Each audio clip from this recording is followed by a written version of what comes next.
ધોરણ 10 એના પાઠ્યપુસ્તકના રૂઢિપ્રયોગ શબ્દ સમૂહ માટે એક શબ્દ અને તળપદા શબ્દો વિશે જોઈશું. ગુજરાતી વ્યાકરણના આ બધા ટોપિક તમને, જો તમે કોઈ સ્પર્ધાત્મક પરીક્ષાની તૈયારી કરતા હશો કે ધોરણ 10ની બોર્ડની એક્ઝામ આપતા હશો તો એ બંનેમાં તમને ખૂબ જ ઉપયોગી બનશે. અને આ અગાઉ અમે અમારી ચેનલમાં ધોરણ 6થી 9ના પાઠ્યપુસ્તકના રૂઢિપ્રયોગો, કહેવતો, શબ્દ સમૂહ માટે એક શબ્દ, તળપદા શબ્દો આ બધાના વિડીયો બનાવેલ છે. જો તમે એ વિડીયો જોયા ન હોય તો એ જોવા માટે અમારી channel I can get job પર સર્ચ કરીને જોઈ શકો છો. તો હવે જોઈએ આપણે ધોરણ 10ના રૂઢિપ્રયોગો. પહેલું છે પૈડું સીંચવું એટલે કે શુકન કરવા.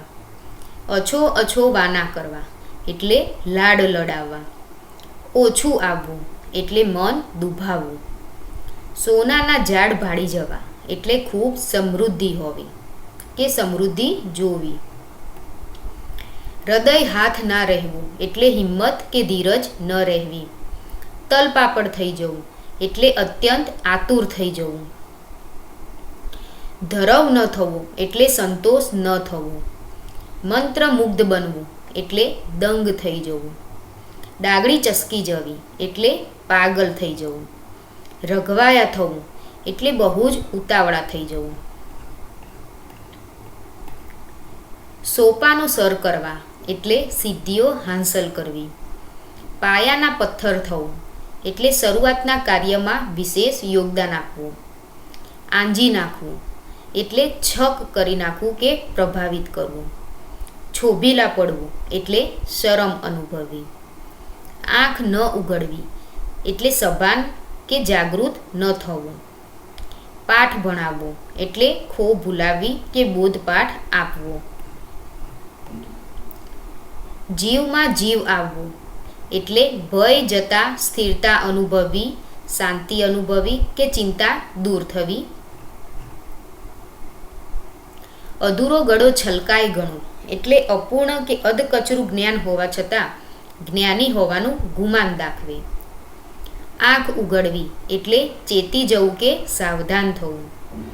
આંખે આંસુનું તોરણ બંધાઈ જવું એટલે સતત રડ્યા કરવું. ઊની આંચ ન આવવી એટલે જરા પણ નુકસાન ન થવું. કજિયાનું મોં કાળું કરવું એટલે કલેશથી વેગળા રહેવું. આંખોમાંથી શ્રાવણ ભાદરવો વરસવા એટલે સતત રડવું. કડવો ઘૂંટડો ગળી જવો એટલે અપમાન સહન કરી લેવું. તાસીરો બોલી રહેવો એટલે સૂર તાલની રમઝટની મજા આવવી.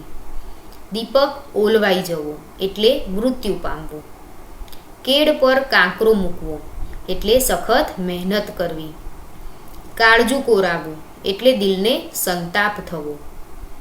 દુખે પેટ અને કૂટે માથું એટલે કે એક વાતનું દુઃખ બીજી વાતમાં વ્યક્ત કરવું. ધૂળમાં મળી જવું એટલે નાશ પામવું.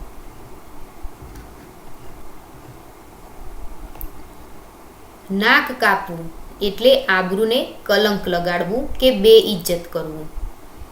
બાજી બગડી જવી એટલે યોજના કે ગોઠવણ નિષ્ફળ જવું. આગળ નીકળી ગયો છે. પરસેવો રેડવો એટલે સખત મહેનત કરવી. ભોઠા પડવું એટલે શર્મિંદા થવું. રસ્તો કાઢવો એટલે ઉપાય શોધવો. વાળ ધોળા થઈ જવા એટલે ઉંમર વધી જવી. સોડ તાણવી એટલે નિરાંતે સૂવું કે મૃત્યુ પામવું. પગ ભારે થઈ જવા એટલે સંકોચ થવો. અડધા થઈ જવું એટલે વધુ પડતી ચિંતા થવી. રફ્ફું થઈ જવું એટલે કે ભાગી જવું. જિંદગી માણવી એટલે મજા કરવી. માઠું લાગવું એટલે લાગણી દુભાવવી.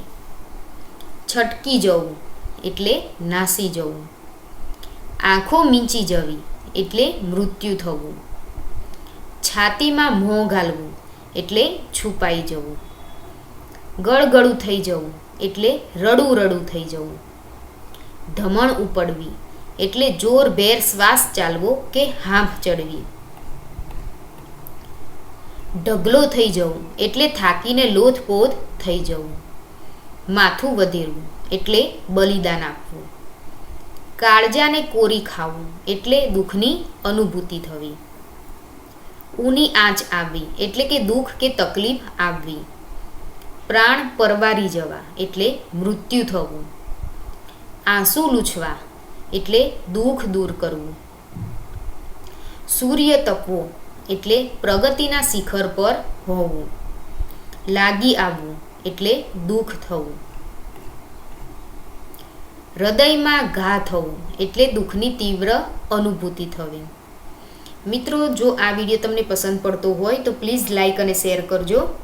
અને હવે જોઈએ આપણે શબ્દ સમૂહ. પીળા રંગનું વસ્ત્ર એટલે પીતાંબર. વૃંદાથી ભરેલું વન એટલે વૃંદાવન. કાને પહેરવાનું એક ઘરેણું એટલે કુંડળ. ગિરીને ધારણ કરનાર એટલે ગિરધર. કસબના ભરતવાળો એટલે જરકસી.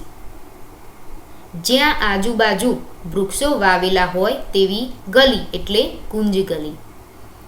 કન્યા વિદાય વખતે કન્યાની માં મંગળનો દીવો લે છે તે એટલે રામણ દીવડો. સૌભાગ્યવતી સ્ત્રી એટલે સુહાગણ. ઘરની પાછલી દીવાલ એટલે પછી. ઘરની બાજુની દિવાલ એટલે કરો. મિત્રો, યાદ રાખજો, પાછલી એટલે પછી અને બાજુની એટલે કરો. માથે બાંધવાનું લુગડું એટલે પાઘડી, ફેંટો કે માથા બંધવું. રેશમી દોરાથી કરેલું ભરતકામ એટલે હીર ભરત. જરીના કસબવાળું એટલે જરિયન. ગેરવાળું ઘૂંટણથી પગ નીચે પહોંચતું અંગરખું એટલે જામું. રેશમી વસ્ત્ર કે સ્ત્રીઓની સર્વસાધારણ સાડી કે ઊંચી જાતનું સુંદર વસ્ત્ર એટલે પટકું. ગાલ નીચેનો મોંની અંદરનો ભાગ એટલે ગલોફું. 4 આનીનો જૂનો સિક્કો એટલે પાવલી. બેઠા ઘાટની નાની લોટી એટલે ટબુડી. જેની પત્ની મરણ પામી છે તેવો પુરુષ એટલે વિધુર. ખભાની નીચેના હાથના મૂળમાંનો ખાડો એટલે કાખ. પગે કરવામાં આવતી કંકુની અર્ચા એટલે કે પિયળ.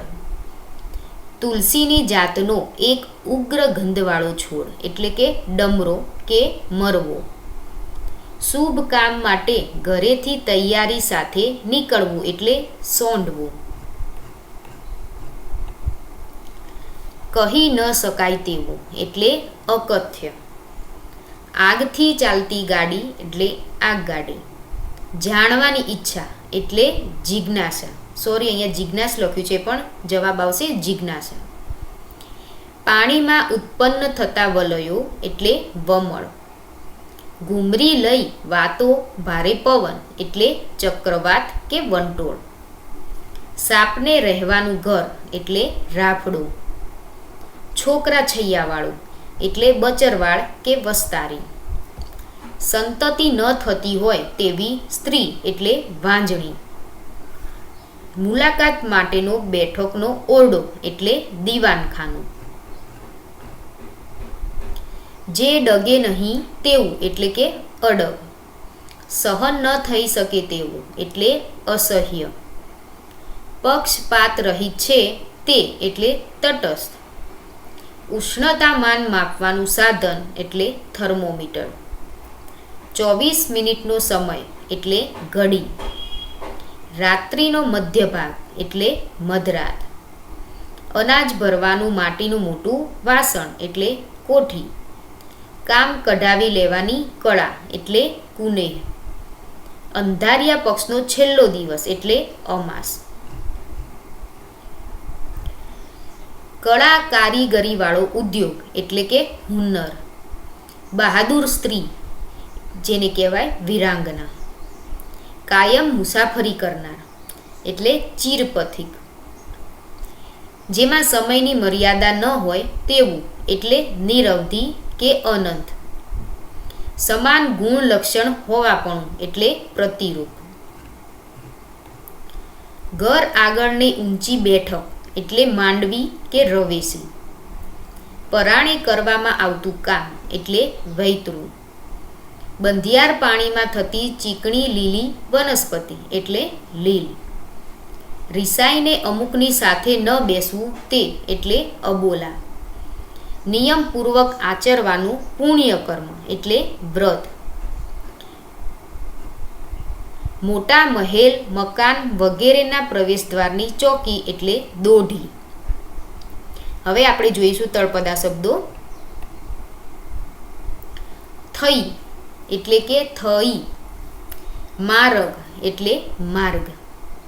દલ્લી એટલે દિલ્હી શહેર. ગોઠિયણ એટલે સખી, સહેલી, સહિયર. આપણે ગુજરાતીમાં આપણે કહીએ છીએ કે એની સખી છે. મૌર્ય એટલે આગળ. ગગો એટલે છોકરો કે દીકરો. પૂગવું એટલે પહોંચવું. મેળ્યું એટલે મેળ્યો. આણવું એટલે લાવવું. હાવ એટલે બસ. બસ એટલે કે આપણે વાહન જે બસ છે એની વાત નથી, પણ હવે બસ સ્ટોપ કરો એવા અર્થમાં છે. હાવ એટલે બસ. મોખરે એટલે સૌથી આગળ.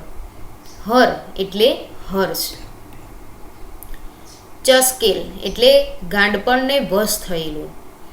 ધુતારો એટલે ઠગ. ગગી એટલે છોકરી કે દીકરી. લપરું એટલે લપ કરનારું. મોટે એટલે કે મોટે.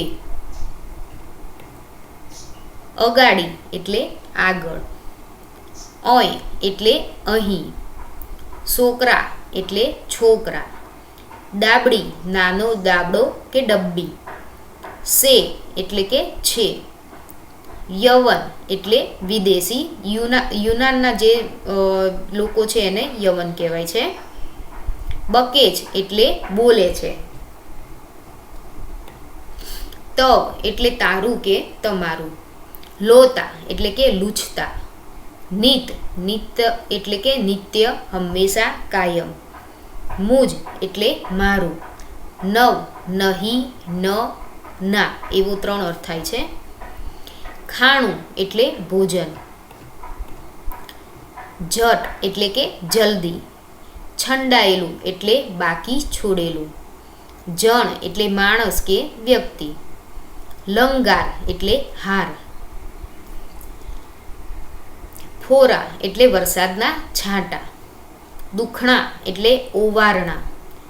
ઉગમણું એટલે પૂર્વ દિશા. સબાકા એટલે કે પીડા, વેદના. બોન બોન એટલે બહેલ.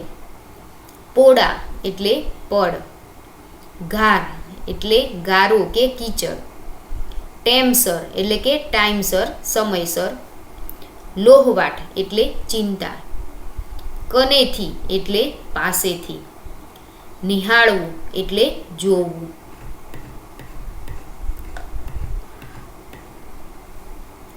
પછી છે ગાણું એટલે ગીત. પરણ એટલે પાંદડું કે પાન. ઉગલ્યો એટલે ઉગલવું કે નીકળવું. સઘળા એટલે બધા. આઘે એટલે દૂર. ઓરે એટલે નજીક. જાત્રા એટલે યાત્રા. ભઈ એટલે ભાઈ. ઝાપટી જવું એટલે ખાઈ જવું. લેટી જવું એટલે સૂઈ જવું. કોરે એટલે તરફ. અઢેલવું એટલે ટેકો દેવો. લપાવવું એટલે છુપાવવું.